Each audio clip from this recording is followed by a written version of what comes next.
ನರಿಗಳು ನ್ಯಾಯನ ಹೇಳುವಾಗ ಕಿವಿಗೊಟ್ಟು ಕೇಳಬೇಕಾ? ಮೊಸಳೆಯು ಕಣ್ಣೀರು ಇಡುವಾಗ ಕೂಡಿಕೊಂಡು ಅಳಬೇಕಾ?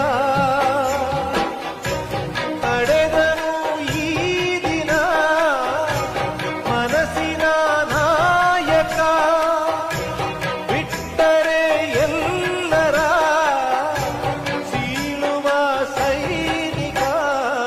ಯಾರಿಗೆ ಬೇಕೋ ಈ ಲೋಕ, ಯಾರಿಗೆ ಬೇಕೋ ಈ ಲೋಕ? ಮೋಸಕ್ಕೆ ಕೈ ಮುಗಿಬೇಕಾ? ಚಿಂತೆಯು